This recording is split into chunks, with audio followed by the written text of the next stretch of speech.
Some of you may not have realized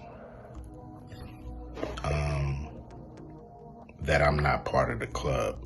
The whole mantra, can't stop, won't stop, is like, you gotta be relentless. You gotta have a bit of crazy. You can't take no for an answer. You gotta make it happen. He embodies that. Kim is dead. Heavy D is dead. Of course he did. Andre Harrell is dead. The only two left are Puffy and Al almost died. Looks like Ice Cube is gonna make an entry into the Diddy conversation, and the stats ain't looking pretty for him.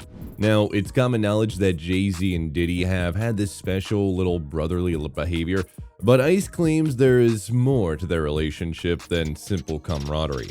People have been pointing out that Jay has been suspiciously absent from the scene since Diddy has found himself in the SA mess. Let's jump right into the story because we've got a lot to unpack.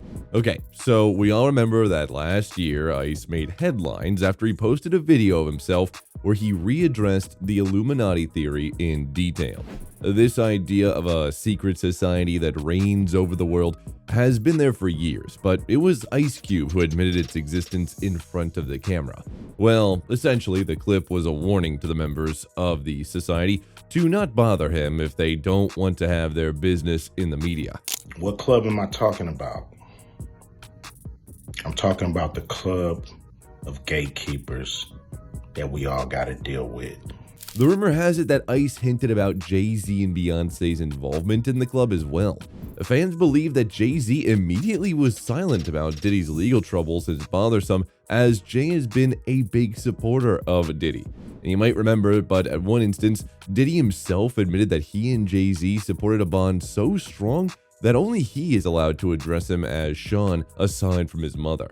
The thing is, since the lawsuits have started popping up, more and more incidents from the past have come to light.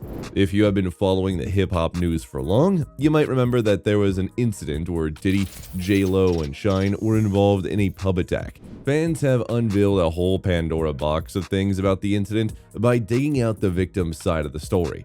The incident that took place in 1999 was the final straw, after which J-Lo decided not to associate with Diddy ever. A woman is accusing Sean P. Diddy Combs of being the actual perpetrator behind the 1999 New York club Pow Pow Pow. For quick context, the incident in question dates back to December 27, 1999, when a celebration at Club New York in Manhattan turned violent. During an altercation, firearms were fired, leaving 3 people injured, including Natanya Rubin, while Shine, Diddy's protege at the time, was convicted of the incident after a witness claimed seeing him and Diddy fire hits. And interestingly, Diddy was able to leave freely without repercussions. However, Rubin's recent statements on social media vehemently accused Diddy of hitting her with a firearm. She alleged that he manipulated the narrative and evidence to escape accountability. Her accusations extend to being bothered by Diddy for 24 years, an ordeal she claims predates the relationship with Cassie. Rubin explained that she has raised her voice against P. Diddy as he has been leading the narrative for years, but now she has Lil Rod's lawsuit as an evidence to back her up. But he said something very specific. As a means of threatening him, Puffy said, "That's why I shot up the club in New York back in 1999 and let Shine take the fall for it." Now, the thing is that people have been scratching their heads because Rubin has alleged that she had to undergo surgery for the said incident, and when Diddy and the squad were under trail, she and her doctor testified for a story. But Diddy was still able to slick his way through without any charges. It's quite suspicious that Diddy wasn't even charged with a penalty for carrying a firearm in a public place. It made people speculate that Jay Z might have been supporting Diddy from the shadows. At the time, it was because the minute Diddy is in trouble, there is no sign of him. Fans from that era wholeheartedly believe that Diddy was indeed the one who pulled the trigger on that innocent woman. It's crazy because I remember buying that Shine CD in high school back in 1999 and 2000, and that last song on the album, Commission, was deep. He literally says how he took that charge of Puff. He paid Shine to go to jail for him. That's when him and J-Lo broke up because she was there, she seen what happened and kept quiet. he definitely hit that woman. After Rubin told her the truth, Mark Curry sat with the art of dialogue to reveal that Diddy might have been the perpetrator. Mark described that the aftermath of the incident could have been Shine coming back after his sentence and having a sound career with Diddy, but he was deported instead. Mark alleged that Diddy had arranged for Shine to be kicked out of the country because he didn't want the truth to come to light. If he would have came home and told the truth, it would have incriminated Puff. It's worth noting that before signing with Bad Boy, Shine claimed that he showed his music to Jay Z to get a record deal. But in the end, Rockefeller head honcho was not impressed at first, but later on tried to lure him under his umbrella.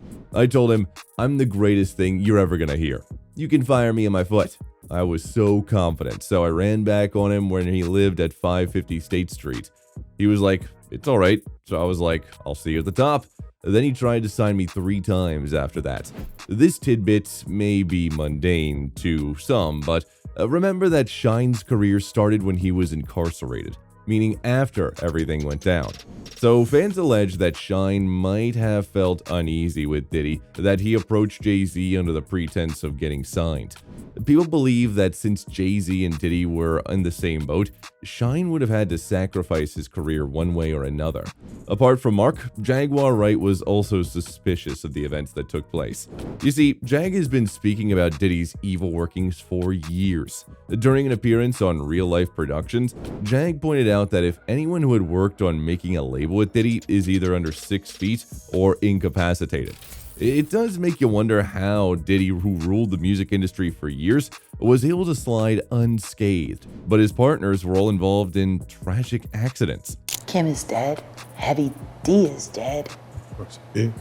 Andre Harrell is dead. The only 2 left are Puffy and Al almost died. Jaguar has claimed that Diddy might have had something to do with the deaths of his companions, even if nothing has been proved. She alleged that since Diddy was knee-deep in gang matters, he might have given his wife, Kim Porter, some substances that inevitably dragged her to the grave. Jaguar backed her theory by claiming that all of the late Uptown Record people were writing tell-all books that could have been an effective death sentence to Diddy's then-rising career. Andre was writing a book right before he died. Heavy D was working on a book before he died.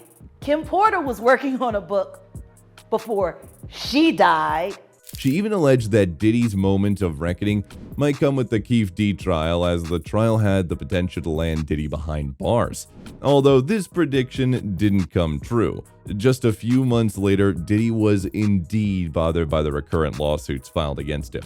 Maybe the reckoning Jag has been waiting for is finally here. Okay, so it's rather old news that Usher actually used to live together for over a year, while Usher had moved in from another state at the start of his career. Usher was reportedly only a minor when he had to live under Diddy's roof for over a year. In an interview with Howard Stern, Usher admitted that during his time with Diddy, he had seen his fair share of things that his young brain couldn't process. On top of that, Usher explained that after he was scouted, it was L.A. Reid's idea to ship him to Diddy's place to learn about the lifestyle. If we take Usher's word for it, his upbringing after that was nowhere near normal. Now, Diddy is known for his parties in the entertainment industry, and it is more than possible that Usher actually saw what happened in them with his own eyes. Biggie Smalls was there, Lil' Kim, Craig Mack. All these people are hanging around. Yeah, man. Faith Evans, Jodeci, Mary J. Blige. They didn't know nothing about this shit. Oh. I was having a good time. The child star even admitted that he used to stay up late, well after 4 a.m., while allegedly enjoying the wild parties Diddy used to throw.